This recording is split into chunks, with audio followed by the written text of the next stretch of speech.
આપણે આજે મગફળીમાં પટ મારવાનો છે। આપણે 10 વીઘા જમીનમાં પાણી પાયેલું છે, કોરવાણ પાયેલું, અને હવે એમાં મગફળી વાવી અને પછી માથે પાછું પાણી પાઈ દેશું। એટલે આજે આ પટ મારી દઈ। આપણે આ સિજન્ટા કંપની પટ મારવામાં આપણે વાપરી છે અને કંપની ભલામણ છે 6 મણે 250 ml। તો આપણે મંડી પટ મારવાની તૈયારી કરવા।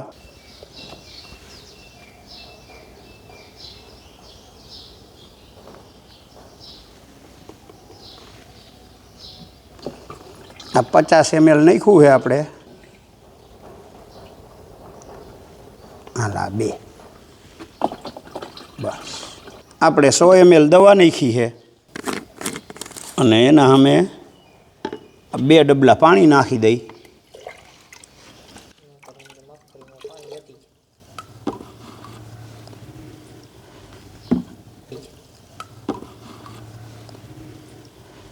પાણી તો આપણે મગફળીના દાણામાં જરૂરિયાત પ્રમાણે નખાય, બહુ પાણી વધે નહીં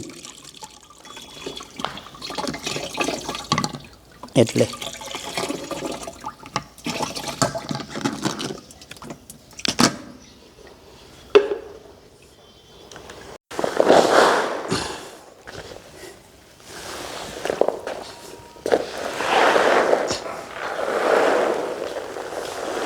આ क्या मोटा ज दाणा है कि બધા हेरफेर है? મિક્સ માં છે તો વાંધો નહીં, હાલ કર પોરા। જુદા કાઈટ જ નથી, એમ ડાયરેક્ટ જ ઓમત કોથરા ફરતા ગયા।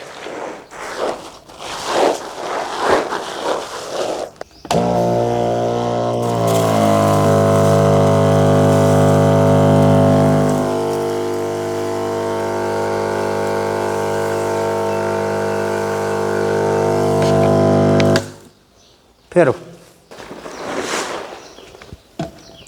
ફેરવતો જીજો, આમનું હટાડી ચાલુ કરવું એટલે ફેરવ ફેરવ।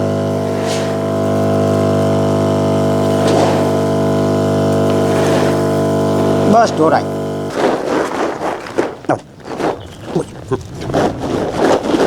બસ બસ આપણે 5 મિનિટ સૂકવી દઈએ પટ મારીને, અને 5 મિનિટ પછી આ કોથરામાં દાણા ભરી લઈએ। અને દાણા આપણે પટ માર્યો હોય એટલે થોડોક પાણીનો ભેજ હોય, એ દવા તરત જ તો ખેંચી લઈએ। 5 મિનિટ સૂકવીને ત્યાં થઈ જાય ખખડે એવા દાણા, એના પૂરતું જ સૂકવવાનું હોય। એનું પાણી હોય પટ મારેલાનું, એના પૂરતી સૂકવવાના રહીએ। તડકે ન સૂકવાય, સાંજે જ સૂકવાય, એટલે ફોતરી ઉતરવા ન કરે બહુ દાણાની।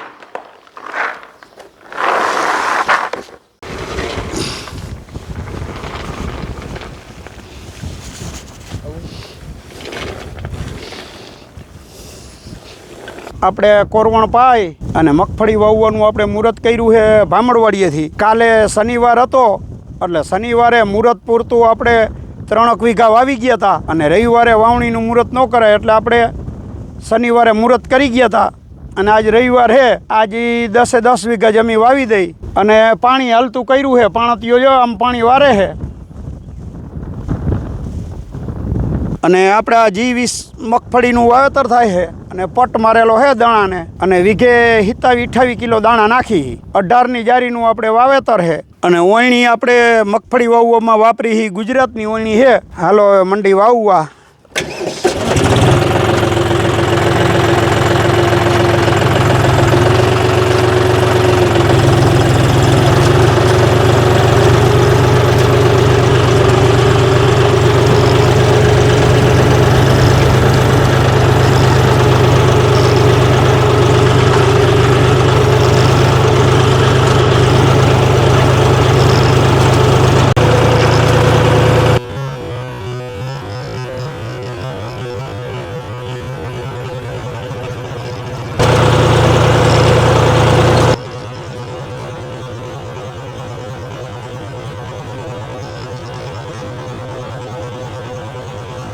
મિત્રો અહીંયા ઓયણીમાં આપણું કામ તો કાંઈ નવું નથી। આ હમાર રહ્યો એની માથે આમ પગ રાખવાનો છે, એટલે વરસાદ તો હમાર અડે નહીં, કારણ કે કોરામાં વાવેતર થાય। એકવાર કોરવણ પાઈ દીધું હોય એક સરખો હમાર અડે અને મગફળી પૂરેપૂરી દબડાઈ જાય।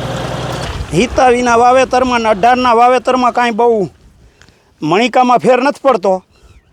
મણિકા તો 27-28ના વાવેતરમાં એટલા થઈ જાય છે અને 18ના વાવેતરમાં એટલા થાય.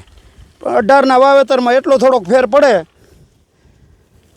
કે ઉતારો સારો આવે. 27 કે 28ના વાવેતરમાં થોડીક જગ્યા રહીએ પાટલામાં, એના હિસાબે પાછળથી હુયો બેસે એટલે થોડીક ગોગડી રહીએ એટલે એના હિસાબે ઉતારો થોડોક ઓછો આવે. બાકી તો બીજું કાંઈ છે નહીં કે આમાં માવજત વધારે કરીને ઉતારો સારો આવે કે આમાં થળિયાનો જ માલ થાય ને ડારનો માલ થાય નહીં એટલે ઉતારો સારો બેસે. એક ખેતર કમ્પ્લીટ થઈ ગયું છે, જો આવડું આ પાણી ચાલુ થઈ ગયું એમાં. હવે જાય આપણે બીજો ખેતરે વાવવા. 5 વીઘા જેવું વવાઈ ગયું, 5-5.5 વીઘા જેવું. હવે વાવવાનું 3 વીઘાનું કટ. પાણી ચાલુ થઈ ગયું, જો ઓવરફ્લો પાછો વાયરો ભાઈ.